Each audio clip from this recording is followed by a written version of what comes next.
नमस्कार साथीहरू, म फेरि पनि तपाईहरुसँग चाहिँ आज एउटा यस्तो इम्पोर्टेन्ट टपिक लिएर म उपस्थित भएको छु हैन। र आजको यो सम्बन्धी टपिक चाहिँ के छ भन्दाखेरि चाहिँ अब हामीले चाहिँ एडोब स्टकबाट चाहिँ जुन तपाईहरुले चाहिँ एडोब स्टकमा चाहिँ तपाईहरुले फोटोहरु अपलोड गरेर चाहिँ कमाएको पैसा चाहिँ कसरी विथड्र गर्ने भन्ने बारे जानकारी म तपाईहरुलाई म दिन गइरहेको छु हैन। र सबैभन्दा पहिला त तपाईहरुसँग पेपलको आईडी हुनुपर्ने जरुरी छ एकदम हैन। र अनि त्यसपछि चाहिँ मात्र तिनीहरुले चाहिँ यो एडोब स्टकले चाहिँ हजुरहरुलाई चाहिँ पेपलमा चाहिँ एक हप्ता म्याक्सिमम भनेको 2 हप्ता भित्रसम्म चाहिँ तपाईहरुलाई चाहिँ पैसा उनीहरुले पठाइदिन्छ। कसैले 1-2 दिनमा पनि पठाइदिएको पनि छ हैन। र चाहिँ म तपाईहरुलाई चाहिँ आज यो लाइभ प्रुफ अब यो वर्किङ गर्न यसमा छ कि छैन, यो कतिको चाहिँ यो लिगल हो हैन, यो कतिको यो एकदम हुन्छ नि, यो कतिको छ अब यो एकदम यो फेक वेबसाइट हो कि एकदम राम्रो लिगल वेबसाइट हो भन्ने तपाईहरुलाई म आज म तपाईको यो भिडियोमा चाहिँ देखाउन गइरहेको छु। विथड्र गर्दा फेरि योले पेमेन्ट दिन्छ या दिन्न र योले के गर्छ भन्ने कुरा तपाईहरुलाई म देखाउने छु है त ल साथीहरु। ल ओके, अब ढिला नगरिकन अब हामी चाहिँ वेबसाइटतिर जाउँ। मेरो वेबसाइट चाहिँ यहाँ छ हैन। यो फोटो सेलिङ भनेको चाहिँ यहाँ चाहिँ तपाईहरुको चाहिँ एडोब स्टकको चाहिँ आईडी हुनुपर्ने जरुरी छ। यो चाहिँ मेरो चाहिँ अहिलेसम्मको चाहिँ एमाउन्ट यति भएको छ 25.18। तपाईको चाहिँ मिनिमममा चाहिँ $25 चाहिँ हुनुपर्ने हुन्छ है।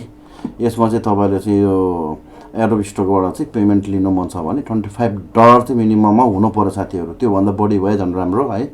मेरो त यस्तो यस्तो भिडियो फोटोहरु हालेको थिएँ र अब किन्दो रहेछ हैन, भनौं न आफूले एडिट गरेर हालेको फोटोहरु पनि किन्दो रहेछ के। र ओके, अब हामी पेमेन्टतिर जाउँ है। र यहाँ क्लिक गरौँ एकचोटी। र त्यो भन्दा पहिला एउटा कुरा साथीहरु के भन्ने भन्दाखेरि चाहिँ तपाईहरुको चाहिँ यो तपाईको यो आईडीमा छ नि, यो इनसाइडमा जानु होला पहिला। अब त्यसपछि यो कन्ट्रिब्युटर एकाउन्टमा चाहिँ तपाईहरुको चाहिँ यो ट्याक्स इन्फर्मेसनहरु चाहिँ यसरी भरिसकेको हुनुपर्छ साथीहरु है। यो भ्यालिडेट स्ट्याटस भ्यालिडेटेड यो चाहिँ हुनु पर्यो। यो ट्याक्स र यो तपाईको चाहिँ यो पेपल आईडीमा चाहिँ यो आईडी छैन भने त्यसले चाहिँ तपाईलाई पेमेन्ट सेन्ड गर्दैन है। यो चाहिँ ख्याल गर्नु होला, यति भन्न चाहे है त। र ओके, अब हामी चाहिँ पेमेन्टतिर जाउँ। अब इनसाइडमा जाउँ हैन। इनसाइडमा गएपछि यहाँ देख्नु भएको छ नि यो ब्लू कलरको यो टेक्स्ट, यहाँ चाहिँ यसरी क्लिक गर्नु होला साथीहरु। गरेपछि are you US tax resident भनेछ के तपाई युएस को बासिन्दा हो भने के यो है। अब हामी त नेपालमा हो, नेपालबाट गरेको हो यो हामीले त यो हैन यो काम चाहिँ। त्यसै कारणले म नेपाली होइन के अरे सरी म युएस को बासिन्दा होइन, म नन युएस हो भन्ने हैन।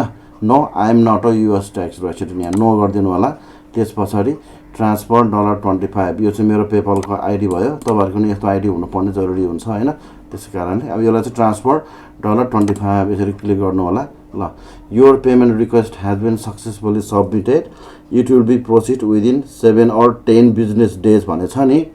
तर 7 and 10 बिजनेस डेज भनेछ, तर चाहिँ यसले चाहिँ तपाईहरुले चाहिँ रिजल्ट चाहिँ 1 हप्ता भित्र चाहिँ यसले चाहिँ दिन्छ है। धेरै भनेको चाहिँ 2 हप्ता, मैले अघि नै भने नि तपाईहरुलाई धेरै भनेको 2 हप्ता अनि मिनिमम भनेको तपाईले 1 हप्ता चाहिँ यसको लागि चाहिँ वेट गर्नु पर्ने नै हुन्छ साथीहरु हैन।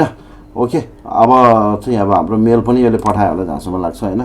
मेलतिर नि जाम चेक गरौँ र ल मेल अहिले नपठाएर रहेछ। अब ठिकै छ, केही छैन, मेल नआए पनि ढिलो चाँडो मेल त आउँछै आउँछ हैन। अब पेपलले चाहिँ अब यसले चाहिँ पेपललाई चाहिँ यसरी पैसा पठायो, अब प्रोसेसिङमा छ भन्ने कुरा यिनीहरूले चाहिँ यहाँबाट चाहिँ तपाईलाई डिटेल दिन्छ है साथीहरु। ल ओके, भिडियो यति नै हो। यसले पेमेन्ट दिन्छ या दिन्न हैन, यदि दिइसके पछाडि म तपाईहरुले म भन्ने छु है त यसले पेमेन्ट दियो या दिएन भन्ने कुरा। तपाईहरुलाई म विथड्र हिस्टोरीबाट पनि अहिलेसम्म यहाँ पे आउट हिस्टोरीमा चाहिँ गयो भने चाहिँ तपाईहरुको चाहिँ मेरो के पनि देख्नुहुन्न के, यहाँ के पनि छैन के है। यो डिस्प्ले स्ट्याटिस्टिक्स अब यहाँनिर तपाईको रेकर्डहरु हुन्छ हैन, त्यो मेरो के पनि छैन। र यसले पेमेन्ट गरिसके पछाडि तपाईलाई चाहिँ यहाँ अब रिपोर्ट दिन्छ कि पीडीएफ फाइलमा पनि तपाईले त्यसलाई चाहिँ अब डाउनलोड गर्न सक्नुहुन्छ है त साथीहरु। भन्दै म आजको यो भिडियोदेखि म बिदा हुन चाहन्छु। कतिको हेल्पफुल रह्यो तपाईहरु हैन। र यदि हेल्पफुल रह्यो भने यो भाइको चाहिँ सब्स्क्राइब च्यानल गरिदिनु होला र भिडियो मन पर्यो भने लाइक गरिदिनु होला भन्न चाहन्छु है त मेरो नेपाली दाजुभाइ तथा दिदीबहिनीहरु।